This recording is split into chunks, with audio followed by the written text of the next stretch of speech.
When it comes to superhero video games, the undisputed king of the mountain has to be the amazing Spider-Man. Since his debut on the Atari 2600 in 1982, the wall crawler has appeared in over 4 dozen different video games, with most of them featuring him as the primary playable character. And in that 43-year span, Spider-Man games have ranged from absolute classics to downright terrible, and everything in between. The 8 and 16-bit generation consoles gave us a ton of side-scrollers that mostly had the webhead beating up criminals and doing a minimal amount of web swinging. But when the 3D era rolled around, that's when we started to get the feeling that we were really controlling Spidey. Web swinging from rooftop to rooftop in open 3D environments, webbing up and knocking out thugs, and taking on some of his classic villains. When Spider-Man eventually made the jump to the 6th generation of consoles, the movie license games pretty much took over, with Spider-Man 2 being a particularly groundbreaking game, giving you a huge open world to explore modeled after New York City.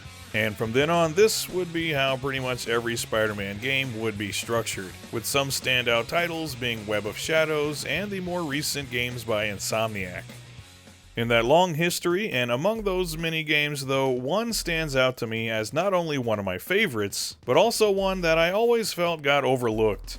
And that's 2005's Ultimate Spider-Man, which at the time of its release received mixed but mostly positive reviews, but in the years since has kind of faded from memory, or at least as far as I can tell, presumably because it was sandwiched between multiple movie tie-in games that, as I recall, were marketed much harder than this game was, even though I'd personally rather play Ultimate Spider-Man than any of its movie license counterparts, due in large part to the fact that at the time I was actively reading the Ultimate Spider-Man series of comics, which, if you weren't aware, were a reboot of sorts for numerous Marvel properties, being set in what's referred to as the Ultimate Universe, where events played out differently than they did in the mainline Marvel Universe, also known as Universe 616. So Ultimate Spider-Man kicks off with Peter Parker once again being a high school student, and features the same villains from the classic series, now reinterpreted for the new millennium, and their redesigns were, for the most part, pretty damn cool.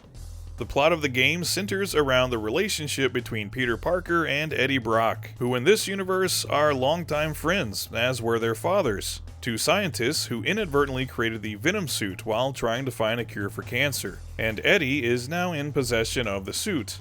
Or maybe it's more accurate to say that the suit is in possession of him, and it wants to be reunited with Peter, but other interested parties, including S.H.I.E.L.D. and Trask Industries, have designs of their own for Venom, hoping to use him as a weapon and possibly create more monsters just like him. And as usual, your friendly neighborhood Spider-Man is caught in the middle, wanting to save his friend but also knowing that Venom cannot be allowed to roam free.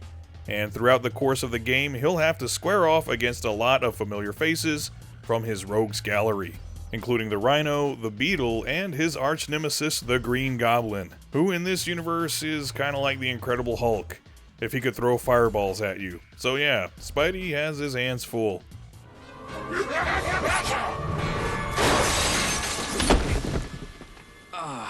I have now officially run out of ways to say ow.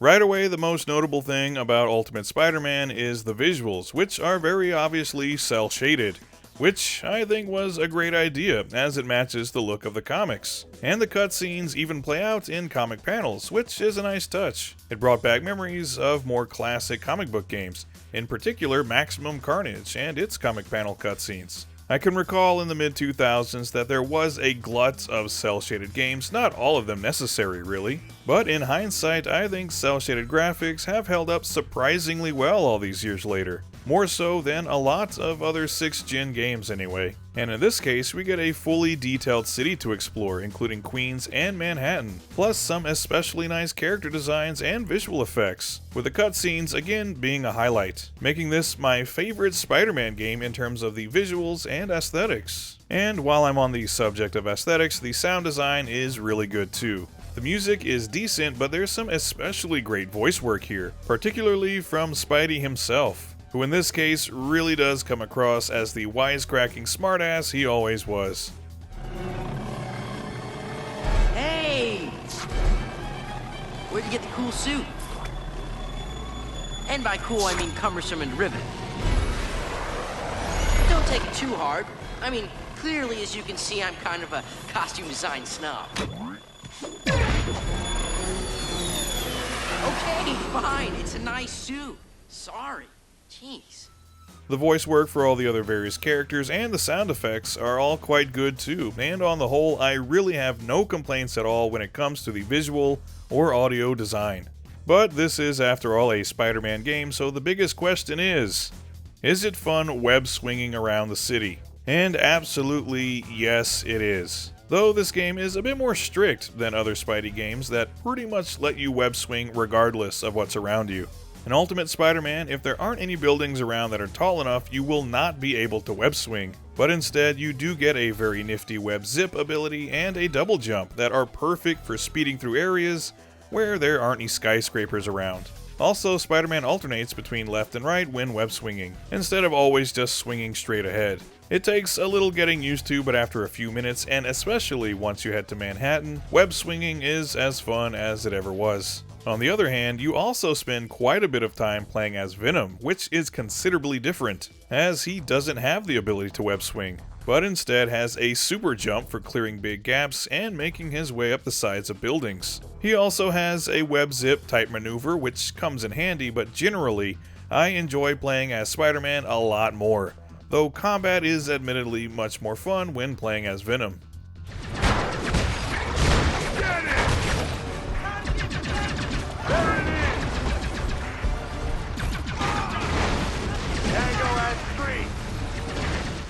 Speaking of, when not swinging around the city, you'll mostly be spending your time kicking ass, both on the streets against random thugs and against the aforementioned supervillains. The basic flow of the game is that first you're required to fulfill a bunch of city goals before you can progress the story, which in this case consists of races where you try to get through a series of checkpoints as quickly as possible to earn medals, and combat tours, which, as the name suggests, require you to go around the city beating up members of various gangs, basically cleaning up the streets Spidey style. And the combat here is very simplified compared to some of its contemporaries.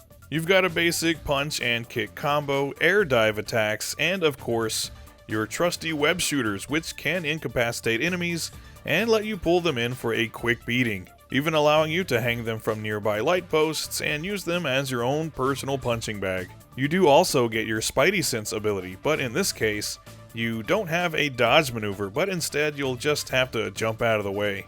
On the other hand, when you're playing as Venom, you're an absolute beast. He has the ability to claw at nearby enemies, or better yet, attack with his tendrils from long range. And he's considerably stronger than Spider-Man too, so if you see a nearby car, feel free to chuck it at your enemies. The one drawback of playing as Venom though is that his health is constantly draining, meaning you'll need to feed on people to restore it.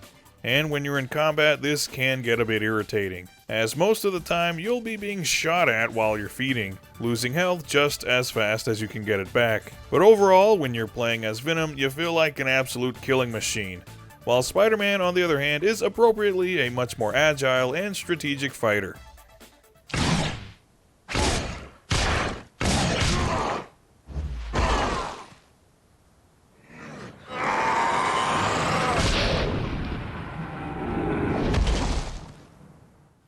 Aside from the races and combat tours, you'll also need to complete city events, which pop up at random, and these can be anything from stopping a mugging to rushing somebody to a hospital. Finally, you'll need to collect a certain amount of hidden tokens before you can progress, though most of them aren't too hard to find. And they're divided into secret tokens, landmark tokens, and comic covers, which you can view in the game's gallery mode. After you've completed all of these city goals in a certain section, you can then start the next story mission by going to wherever the starting point is. If I have one complaint about this game, it's that the story missions generally play out the exact same, with a few exceptions. When you're playing as Spider-Man, you'll first have to chase down whichever villain it is you're facing, which, at least a little further into the game, can be a bit of a pain in the ass, as it's sometimes very easy to lose track of where they are, or maybe take a wrong turn just for a second, and that's enough time for them to get away, forcing you to restart the mission. Also, while in pursuit, they'll often employ dirty tactics like bombing a street or smashing up a building, which means you'll have to halt the chase to help people out. And if you're too slow in helping them, you guessed it, mission failed.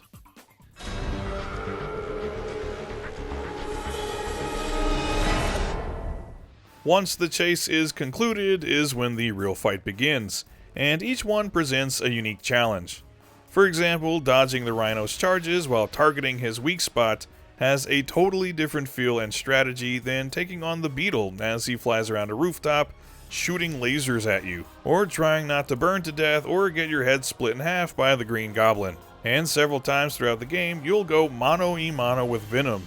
And conversely, when playing as Venom, you'll have your hands full with battles against the likes of Electro as he wreaks havoc in Times Square, Carnage, who in the Ultimate Universe is actually Peter Parker, which is a pretty cool little twist, or just for the hell of it, Wolverine shows up to try to give you a full frontal adamantium lobotomy. These fights are really fun, and there's plenty of them, and it's always great to see a ton of cameos in a Marvel game, especially when you used to follow the source material. Also, as you complete chapters, you level up Spider-Man's abilities, increasing his health, expanding his attack combos, and boosting his web-swinging speed. And from start to finish, I always have a great time with Ultimate Spider-Man. Good job here. Could you have made a bigger mess? No, and believe me, I tried. As fun as the game can be though, it doesn't really take very long to finish the main story. Even with all of these side challenges you're required to beat, it doesn't take much longer than 4 hours or so if you're not taking too many detours. After you finish the story, you can swap back and forth between Spidey and Venom at your leisure. But at that point, the only thing left to do is finish all of the city goals and find the hidden tokens to unlock more costumes for Peter. And this can actually take a while, but without some kind of narrative, it's kind of hard to stay motivated. Mostly, I just swing around the city for fun before starting the story mode all over again.